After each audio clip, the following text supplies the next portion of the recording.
आज पृथु महाराज भगवान का स्मरण करते, भगवान के मधुर गीत गाते और भगवत धाम में महाराज प्रवेश कर गए। जिसकी लगन भगवान से है, याद रखना, अगर जीवन में वो परमात्मा सामने भी आ जाए तो वो सिर्फ परमात्मा को ही मांगे। सत्संग करने का अर्थ क्या है?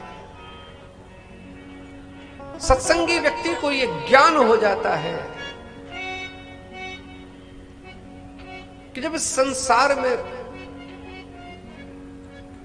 इस देह से मुझे इतना प्रेम है, एक दिन ये देह भी तुम्हारा साथ छोड़ देती है,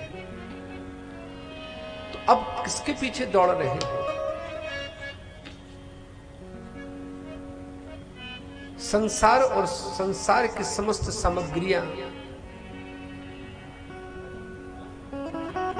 ये सिर्फ तुम्हारे उपयोग के लिए बनी है। समझदारी से अगर तुम इसका उपयोग करोगे तो इस जगत में तुम फंसोगे नहीं। आज पृथु महाराज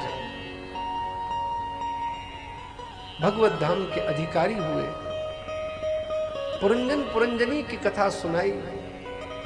आचार्य कहते हैं कि मनु महाराज के दूसरे पुत्र प्रियव्रत, जो महाराज ग्रस्त में आना नहीं चाहते थे,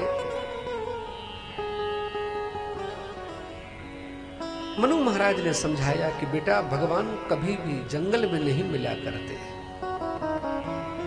भगवान आज तक कभी किसी को मिले हैं तो वन में नहीं मिले, भगवान मन में मिले हैं। इसलिए हमेशा प्रयास करो,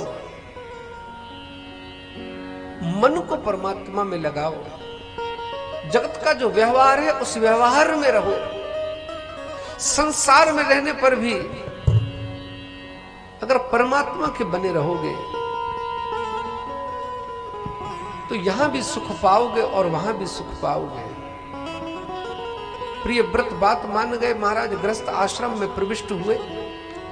प्रियव्रत महाराज के पुत्र हुए आग्नेन्द्र, आग्नेन्द्र के हुए नाभि और नाभि के हुए ऋषभदेव। ऋषभ कहते हैं श्रेष्ठ व्यक्ति। 100 पुत्र हुए ऋषभ महाराज के, और अपने 100 पुत्रों को बैठ के महाराज वो ज्ञान दे रहे।